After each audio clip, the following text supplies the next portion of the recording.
Humana Ideia, com Fernando Moraes. Olá, seja muito bem-vindo, bem-vinda ao nosso Humana Ideia, o humano fazendo a diferença aqui na tela da Band+, humano no espectro do protagon grego, aquele que não esmorece diante das adversidades, sendo o protagonista da vida, do tempo e das coisas. E hoje, como sempre, né, gente, uma convidada muito especial, doutora Adriana de Moraes, ela que é presidente da Comissão de Igualdade Racial da OAB Campinas. Doutora, que alegria recebê-la aqui. A alegria toda minha, Fernando. Olá a todas as pessoas que nos assistem e nos escutam aqui nesse programa hoje. É sempre uma satisfação muito grande falar um pouco sobre o nosso trabalho na Comissão da Igualdade Racial e como um todo, né, que nós somos profissionais da área jurídica, mas também atuamos na sociedade como um todo. Sim. Então é uma alegria muito grande a gente poder aqui divulgar um pouco do nosso trabalho. Muito obrigada pela oportunidade. Eu que agradeço a sua vinda aqui, primeiro porque mais do que alegria é a pautar, né, esses assuntos, essas lutas históricas que são tão especiais para a gente revisitar também a história do mundo, né? Num tempo de imediatismos, né, de vala mesmo cultural, porque é uma vala cultural, especialmente criada nos últimos anos com narrativas que desconstrói a história, né? Então falar sobre a questão da igualdade racial, dessa luta antirracial, né? Essa luta que historicamente a sociedade civil mundial, não é só brasileira não, né? Tem uma dívida que ela é histórica, né, doutora?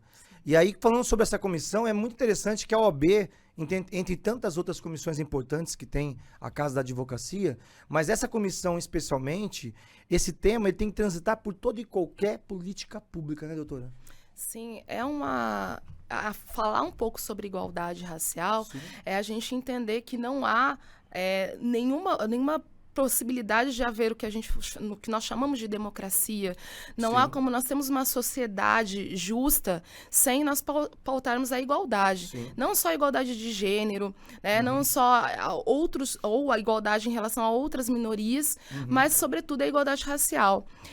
Embora em muitos momentos se fale que não existe raça, a raça é humana. Não, socialmente falando, no contexto histórico, Sim. social do país, sim, nós temos essa marca da diferença que é a raça. Sim. Então, falar sobre o debate racial é muito importante, falar sobre questões de raça é fundamental para que a gente avance enquanto sociedade, para que nós entendamos que cada um tem o direito de estabelecer as suas diferenças enquanto seres que têm outras culturas, que vieram de outras culturas, sim. mas também tem que ter os mesmos direitos e oportunidades que os demais. Sim. Então, eu estou falando do meu respeito à minha diferença, e ter o direito à minha identidade negra respeitada.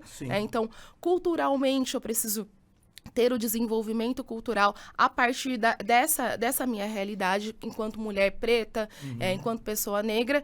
Também tenho que ter o meu direito respeitado enquanto cidadã brasileira Sim. que vive numa democracia. Então, dentro dessa democracia, eu tenho que acessar os direitos, sobretudo os direitos Sim. sociais, de forma Sim. igualitária, assim como um homem branco, hétero de classe média alta, uma mulher preta, periférica, Sim. vai ter que ter o alcance a esses direitos da mesma forma. Perfeito. É sobre isso que nós debatemos sempre. Sim, não, e é importantíssimo quando você faz essa reflexão que não há democracia sem a igualdade racial.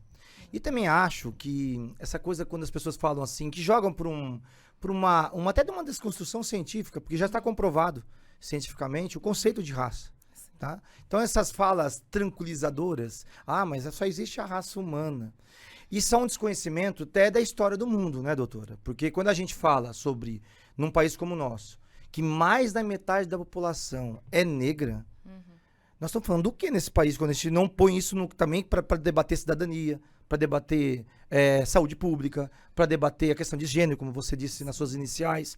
Então, assim, isso perpassa por tudo que nós consolidamos enquanto sociedade brasileira e de uma dívida histórica, desculpa a minha redundância dizer isso, que tem que ser reparada. Por isso que essa luta, né, a escola antirracista, né, o hospital antirracista, a mídia antirracista, é uma luta de todo mundo, não é verdade? primeiro a gente precisa passar pelo entendimento do contexto histórico, né? Eu sempre Sim. gosto de, nas minhas falas, falar um pouco sobre a questão do racismo estrutural. Por que eu debato o racismo estrutural? Por que a gente precisa falar sobre ele? O racismo estrutural vem com essa ideia de reiteração de pensamento e de ideologias históricas que vão ser desenvolvidas em relação a determinado indivíduo, que vão colocá-lo ou retirá-lo dos espaços de decisão e dos espaços de poder. Então, eu estou falando que no período de escravidão, né, no período pré-abolição, nesse período pós também abolição, nós mantivemos o pensamento de que pessoas negras estão relegadas sempre a serem subservientes, ou então de trabalharem sem terem que ganhar, né, a sua remuneração e muito trabalhar só para se alimentar, né? Só para se alimentar. Absurdo, e não serem capazes de galgar um espaço maior, um espaço de poder. Então, como que a gente faz isso com esses indivíduos? Eu vou retirando delas direitos básicos. Então, no pós-abolição, que deveria ter sido feito política pública de inclusão, políticas públicas para que essas pessoas negras, esses alforriados, tivessem libertos, né, já estivessem ali colocados num ambiente de trabalho. A exemplo da política imigratória que foi feita, essa política, foi sim uma política pública, tá? Então, para alguns que são contra ações afirmativas, políticas públicas de igualdade, isso já foi feito lá atrás. E quando não falam, né, expressões que são muito mais cruéis, cruéis e tanta bobagem também que se fala, cruéis no sentido de ser bobagem, uma bobagem dita muitas vezes como uma mentira, se torna verdade, né? De que é mimimi. Exato. Sem respeitar a dor e a história. Quando você faz esse contexto histórico, é super importante isso. Queria ter aqui horas pra gente falar sobre isso. É importante para as pessoas também se situarem na história. Exato. Né? Porque essa branquitude da estrutura, do racismo estrutural, essa branquitude que foi dada, ela até hoje, ela é visível nas nossas relações, não é verdade, doutora? Sim, os espaços como que a gente observa como essa política feita lá atrás, no pós-abolição, como que ela deu certo, né? Como que a gente costuma falar que a política de cotas que foi desenvolvida a partir lá da lei do boi, que permitia que os filhos de fazendeiros estudassem fora, nos centros, né? Isso era uma política de cotas, gente. Para quem é contra as cotas, saibam que as cotas deram certo. Olha o avanço que essa política permitiu que esses indivíduos tivessem na sociedade brasileira, economicamente, socialmente. Olha só como foi avançado. Só que quando nós falamos em relação às mesmas políticas para pessoas negras, aí muda toda a história. Verdade. Então eu tenho que ter essa política para que a gente consiga galgar esses espaços. Doutora, que conversa boa, a gente vai para um rápido intervalo. Ó, fala o pessoal, não sai daí, não saiam daí. Essa conversa boa com a doutora Adriana, gente, de Moraes, ela que é presidente da comissão da igualdade racial da OAB aqui de Campinas, pra gente falar sobre todo esse processo histórico, Humana Ideia, humano fazendo a diferença. Volta já. Humana Ideia, voltamos já. Humana Ideia, com Fernando Moraes. Olá, estamos de volta com o nosso Humana Ideia, o humano fazendo a diferença, aqui na tela da Band+. E hoje, gente, uma pauta importante, oportuna, necessária com ela, doutora Adriana Moraes. Moraes com I, né, doutora? Moraes com Nós somos I. quase parente, hein? Quase. O meu é com E, Moraes com I. Com I. A doutora Adriana Moraes, ela que é presidente da Comissão de Igualdade Racial da OAB Campinas. Uma luta, né, doutora? A gente falava no primeiro bloco, e você fez bem. Eu gosto muito quando, pra tudo, ainda mais num tempo como esse, que a gente precisa sempre resgatar a história.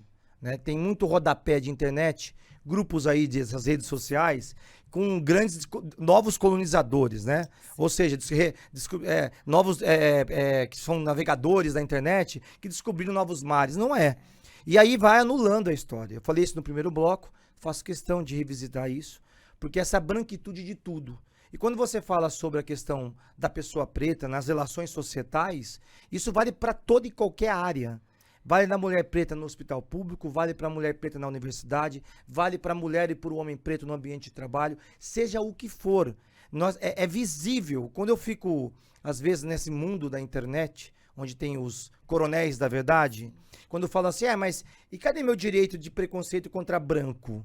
É absurdo, no mínimo, desconhece todo o processo histórico da humanidade.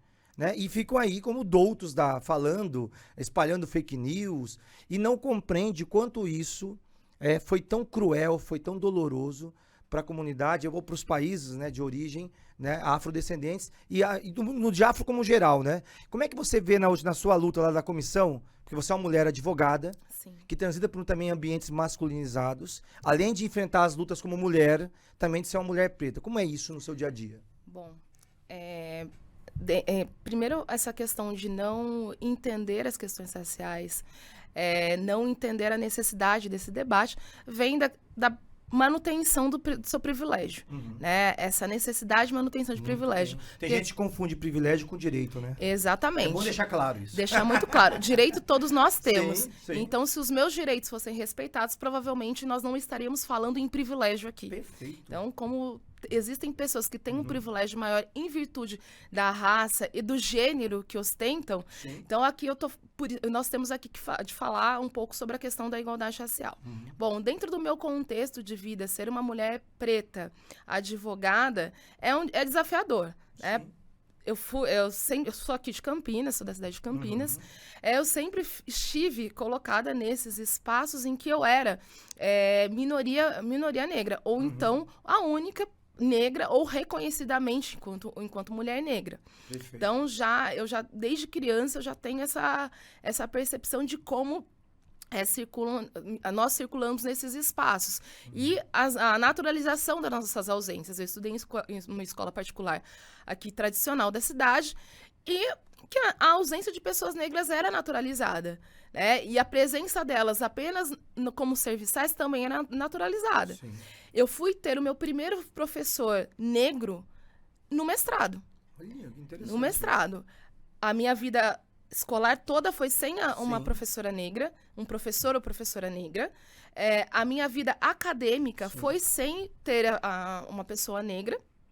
E o debate racial era inexistente. Sim. O máximo que surgia era um professor ou outro, um pouco mais sensível, que no momento em que pautavam questões sobre escravidão, falavam ali minimamente o que podiam, o que conseguiam, né, sobre questões raciais, sobre racismo, mas sempre vinha acompanhado daquele comentário, mas nós somos todos iguais. Sim. Mas Sim. sempre vinha acompanhado. Na minha vida profissional. Que é o que eu disse, de desculpas tranquilizadoras Isso. de um patriarcado, né? Que vale para tudo. Exatamente. Né, de um racismo estrutural, de um país, né, colonizado, que foi colônia, que tem resquícios culturais ainda, que são tão aprisionados, né? São muito E fortes. são rasos, né? Essa fala quando você fala, mas nós somos todos iguais. Eu olho para a pessoa que está falando isso, ela não sabe o que ela está falando. Porque não sabe, porque não tem materialismo histórico, né, Não, doutora? não. E aí isso faz parte da sua luta, isso, né? Isso, faz Aí você parte. estava me dizendo que o fato, quando você falou do professor que você foi ter no mestrado só, o professor negro, né? Isso remete a tantas outras estatísticas comprovadas cientificamente, Sim. emplanilhadas, né? Sim. Com comprovação de dados no Brasil, Exato. de quanto esse país é racista. Exato. Não é verdade? Exato. Nós costumamos falar que o racismo está sempre em números. Sim. E aí, como eu falava da minha colocação enquanto profissional, Sim. nesse espaço, que é um espaço da advocacia, ele é um espaço masculino, é um Sim. espaço branco, a gente olha sempre nos grandes escritórios, nós já tivemos mais pesquisa aqui do estado de São Paulo, desenvolvida pelo Instituto Ethos, em que apenas 1% dos advogados negros estão colocados, são absorvidos por grandes escritórios. Olha. Ou seja, a possibilidade desse profissional, desse advogado negro, Sim. estar bem colocado profissionalmente, acaba sendo mínima se ele não se colocar num esforço próprio. Sim. Né? Então, empreender, que aí a gente não fala bem de empreender, que a gente acaba seguindo para uma quase informalidade, porque você tem que andar conforme dá. Não é algo bem estruturado. Pois você está no escritório de advocacia, de grande renome, que tem... que custeia a sua OAB, por exemplo, a sua mensalidade da OAB, porque nós temos que pagar uma Sim, mensalidade lógico. no nosso órgão de classe. Então, que para quem está iniciando, sobretudo, é custoso. Então, quem que vai... Qual foi o profissional que teve essa oportunidade? Profissional branco, profissional homem. Isso já começa no estágio, né? Já começa no Lá, estágio. como isso aí está impregnado, e eu fico muito assim, é uma defesa, até enquanto também vim de minorias sociais, lógico, de outras recortes de vulnerabilidade, mas quando a gente entra nesse tema especificamente da questão racial, e quando eu comecei falando sobre políticas públicas, que tenha isso colocado como embrionário. Que a gente não, se um dia a gente não precisar falar mais disso, é porque nós nos reconhecemos. É diferente. Mas com a sua identidade. Porque quando eu falo de antirracismo, não é só a cor da pele. É a sua história, a sua historicidade. A Semaia, aquela jornalista, eu gosto muito dela. Eu, às vezes eu vi uma fala dela que ela fala assim, a questão do antirracismo vem de berço. Que eu aprendi com meus pais estavam na luta. Legal, para ela foi ótimo, isso que todos fossem assim. Mas tem muitas pessoas pretas que não têm essa consciência de classe também, né? Que acabam não se comprometendo com isso. Eu tenho até amigos que são pretos e falam assim, Fernando, mas não, isso é passado, não tem que olhar para frente. Meu amigo, tem um histórico, tem uma correção histórica a ser feita ainda. Não é verdade, doutora? Para não cair nesses imediatismos, né? Essa falta de letramento racial... Boa! Nossa, que forte isso. Letramento racial, é isso mesmo. Falta letramento racial. Sim. É tanto para pessoas negras como para pessoas brancas. Perfeito. E isso vem o quê? De novo, nós vamos falar de estrutura. Para que eu tenha letramento racial, para que haja esse letramento racial, eu tenho que fazer o quê? Estruturar isso na educação. Perfeito. Na educação básica. Sim. Então, se eu começo... Para ser embrionário, né? Lá da primeira infância. Exatamente. Se eu não consigo, não vou conseguir dar conta de fazer isso no contexto todo da educação básica. Então, vou passando pela educação superior, vou passando por vários nichos aí no ambiente de trabalho. Tem que ter esse letramento. Não, maravilhoso. Doutor, a gente vai para um rápido intervalo. Adorei isso. Letramento racial. Pessoal, não saiam daí. Humana Ideia, humano fazendo a diferença. Volta já. Humana Ideia. Voltamos já. Humana Ideia, com Fernando Moraes. Olá, estamos de volta com o nosso Humana Ideia, humano fazendo a diferença, aqui na tela da Band+. E hoje, gente, que assunto importante. Eu dizia aqui para a doutora Adriana aqui no intervalo, que hoje é aquele dia que eu queria ter 3 horas de programa, porque o assunto é não só importante, mas necessário para a gente revisitar todo o nosso comportamento societal, né? Porque é impossível um país como o nosso, que tem boa parte da população, mais de 60%, eu acho. Acho que é isso, né? Quase 60%, né? Que é bastante. 53%, é isso, 53%. Doutora? 53%, que é uma população, mais da metade da população brasileira, que são negros, pretos, pessoas pretas, que é ainda um país que a gente, no dia a dia, a gente testemunha horrores de racismo. Horrores. Inclusive de vozes que foram eleitas democraticamente, vozes que são importantes, se um governante tem que tomar cuidado com o que ele fala, que acaba deflagrando uma onda de ódio sem precedente. Exatamente. E a gente viveu isso recentemente. Exato. Então, assim, eu imagino que nesse período foi um período muito difícil para vocês, né? Foi. Muito difícil para os homossexuais, para as minorias em geral, né? Porque uma voz, a voz mais importante daquele momento, falar que um preto tem que se apesar em arroba, não é piada, doutora? Não pode normalizar isso. Ele estava brincando. Não estava brincando. Porque isso vai deflagrando um processo muito cruel, muito absurdo de ódio ao diferente. Exatamente. Vamos falar de uma coisa boa agora? Vamos falar de uma coisa boa. Só coisa boa nós falamos, mas vamos falar sobre o simpósio. É o 3º simpósio de direito antidiscriminatório, promovido por vocês também. A comissão está bem atuante nisso, né? Aqui na cidade de Campinas. Vamos falar sobre isso, vamos convidar as pessoas, doutora. Vamos lá, gente. Primeiro só sobre o simpósio,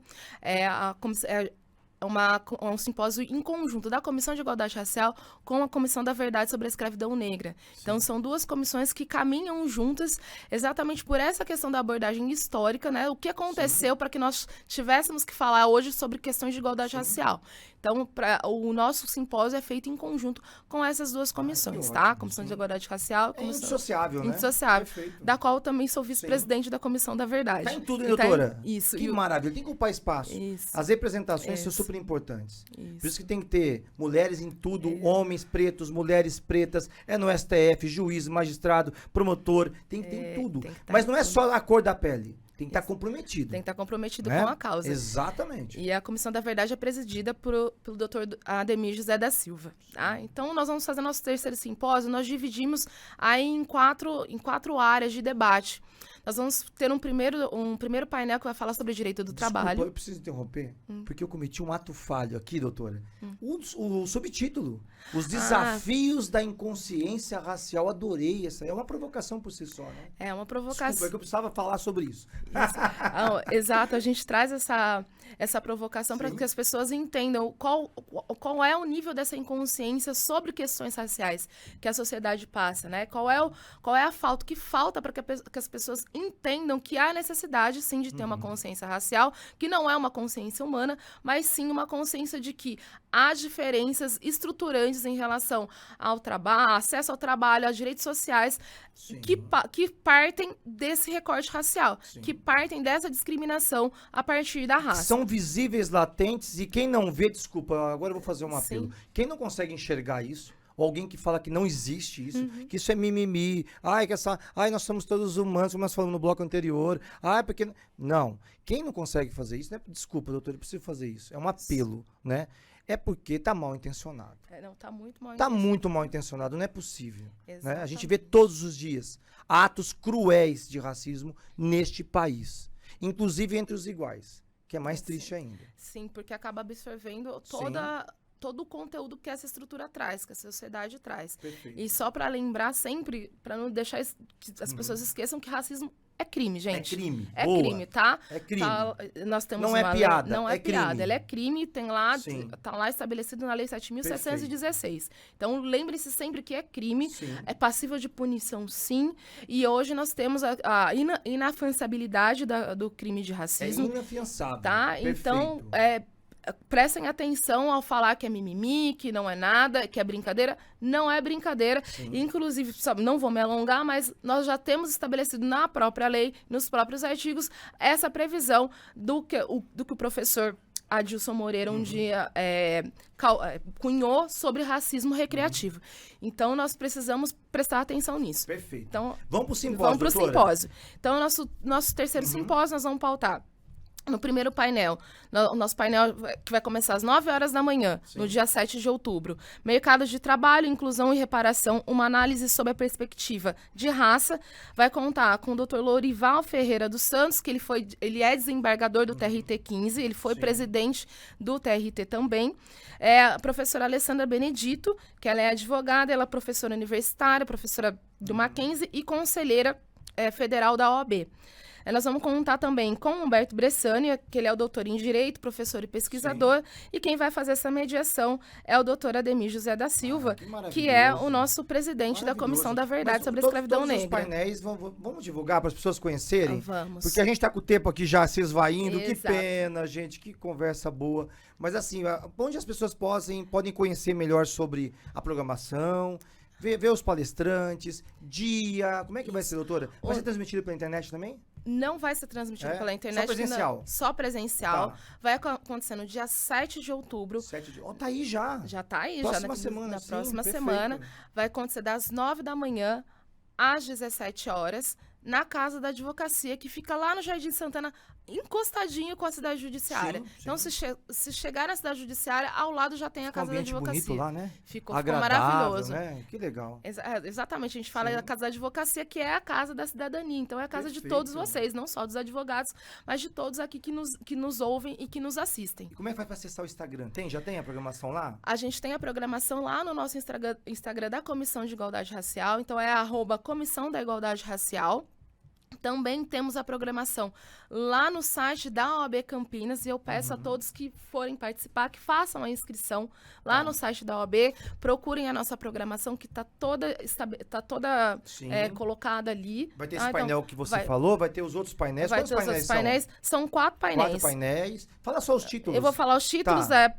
O segundo painel, Políticas de Promoção da Igualdade Racial na Educação Superior. O terceiro painel, Afroempreendedorismo, Superando explorando as lacunas do mercado, mercado e as novas perspectivas empresariais. E o último painel, a da segregação histórica, reparação, aspectos territoriais e culturais do direito à cidade. Fantástico. E são painéis, são 4 pilares importantes, mais do que temáticas, né? Isso. Que revisita também toda a história, que até é uma revisitação não só para apontar o passado, para dizer, ó, gente, isso existiu, viu?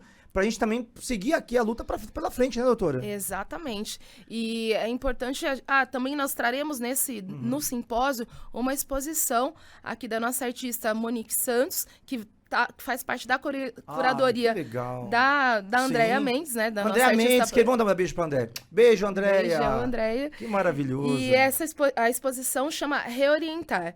Então, eu espero que todos gostem aí do nosso trabalho, do nosso evento e nós vamos fazer um sábado, que é para que todos tenham a oportunidade de participar. Vai ser o dia todo. E além nós teremos o food truck também, com a presença de alguns profissionais. Então, fiquem atentos à nossa programação.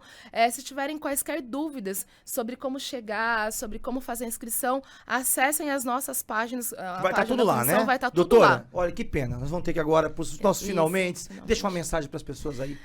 Para as pessoas se esperançar dias melhores. Pessoal, o debate racial é um debate importante, é um debate necessário, não é mimimi, não é falta de empoderamento, muito pelo contrário, é uma forma que nós temos de nos conhecer, de nos reconhecer enquanto cidadãos aqui dentro desse país que para que seja um país democrático, precisa sim permitir que todos tenham acesso aos seus direitos de forma igualitária. Doutora, ficaria aqui horas te ouvindo. É isso aí, pessoal. Pessoas como a doutora Adriana, que faz acontecer, que tem a sua luta uma luta de avivamento para as pessoas se reconhecerem com as suas diferenças. Lembrando que as nossas diferenças não podem ser para nos diminuir, mas sim para nos engrandecer. Humana Ideia, humano fazendo a diferença. Todo domingo aqui na Band, 8 horas da manhã. Espero você.